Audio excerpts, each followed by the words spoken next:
Pa-type naman ng 1 if this webinar is valuable kasi we want you to have more knowledge. Andito si April. Ganyan ang Si April susunod kong ano yan podcaster. Miss Adele, do you have questions?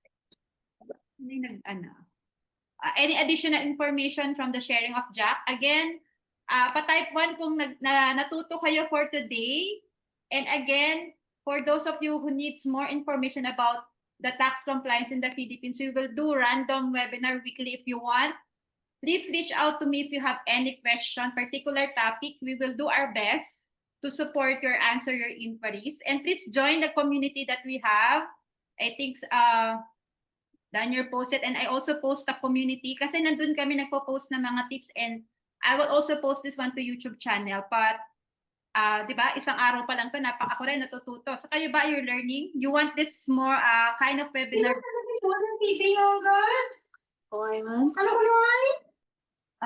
Oo, yung TV daw, pakatay. Ayan, TV ba yun? Ayan.